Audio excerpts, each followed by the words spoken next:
আবারও উত্তপ্ত রাজধানী। জুলাই জাতীয় সনদ স্বাক্ষর অনুষ্ঠানকে ঘিরে ৩ দফা দাবিতে ফুঁসে ওঠেন জুলাই যোদ্ধারা। মুখোমুখি হয় জুলাই যোদ্ধা ও আইনশৃঙ্খলা বাহিনী।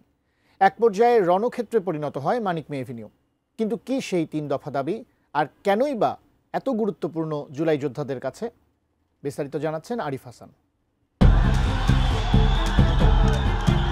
জাতীয় সংসদের দক্ষিণ প্লাজা ঘিরে শুক্রবার সকাল থেকেই টান টান উত্তেজনা।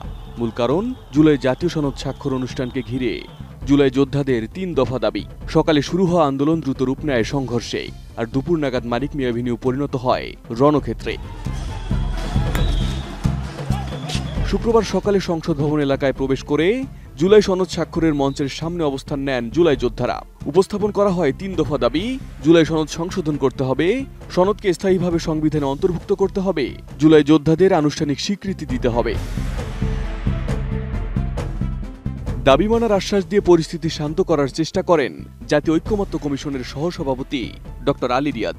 তিনি জানান, জুলাই যোদ্ধাদের দাবির পরিপ্রেক্ষিতে সনদের ৫ম দফার অঙ্গীকারনামায় জরুরি সংশোধন আনা হচ্ছে। এতে স্বীকৃতি, মর্যাদা ও সুরক্ষার নিশ্চয়তা থাকবে। তবে তাতেও সন্তুষ্ট হয়নি আন্দোলনকারীরা। অবস্থান ছাড়তে অস্বীকৃতি জানালে হস্তক্ষেপ করে আইনশৃঙ্খলা বাহিনী, আর তখনই শুরু হয় ধাওয়া পাল্টা ধাওয়া, টিয়ার শেল ও সাউন্ড গ্রেনেড ছোড়া। নতুন বাংলাদেশ গড়তে এলো জুলফিকার স্টিল। জুলফিকার স্টিল, ইস্পাত দৃঢ় অঙ্গীকার। দুপুরের পর পরিস্থিতি নিয়ন্ত্রণের বাইরে চলে যায়। পুলিশের ব্যারিকেড সরিয়ে রোড ব্লকারে আগুন ধরিয়ে দেয় আন্দোলনকারীরা। আগুন ছড়িয়ে পড়ে জুলাই সনদ স্বাক্ষর অনুষ্ঠানের জন্য তৈরি অস্থায়ী তাঁবু ও পুলিশের গাড়িতেও। ভাঙচুর করা হয় আসবাবপত্র ও অনুষ্ঠান স্থলের সামগ্রী।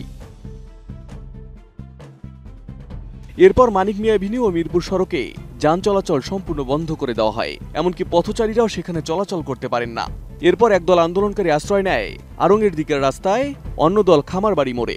এরপর পুরো এলাকা নিয়ন্ত্রণে নেয় পুলিশ।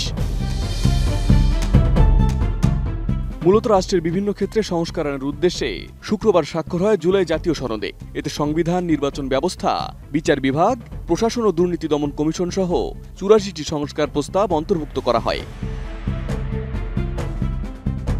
তবে সনদ নিয়ে আগে থেকে দেখা দেয় রাজনৈতিক মতভিন্নতা। বিএনপি ও জামায়াতে ইসলামী সনদে সই করতে সম্মত হলেও এনসিপি আগেই সনদে স্বাক্ষর না করার ঘোষণা দেয়। সেই সাথে বামধারার 4টি দলও একই অবস্থান নেয়।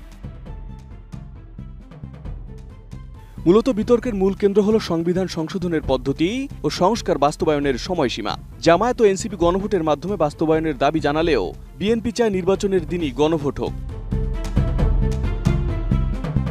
জুলাই সনদের মূল প্রস্তাবগুলোর মধ্যে রয়েছে প্রধানমন্ত্রী একচ্ছত্র ক্ষমতা সীমিত করা, রাষ্ট্রপতির নিয়োগ ক্ষমতা কিছু ক্ষেত্রে বৃদ্ধি, একই ব্যক্তি সর্বোচ্চ 10 বছর প্রধানমন্ত্রী থাকতে পারবেন, প্রধানমন্ত্রী ও দলীয় প্রধানের পদ আলাদা করা, সাংবিধানিক প্রতিষ্ঠানে সরকারি বিরোধী দলের যৌথ বাছাই কমিটি গঠন, উচ্চকক্ষ বিশিষ্ট সংসদ প্রবর্তন এবং সংখ্যানুপাতিক পদ্ধতিতে নির্বাচন এবং বিচার বিভাগের বিকেন্দ্রীকরণ ও স্বচ্ছতা নিশ্চিত করা।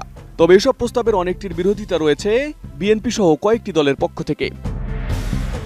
Arif Hasan, ATN news.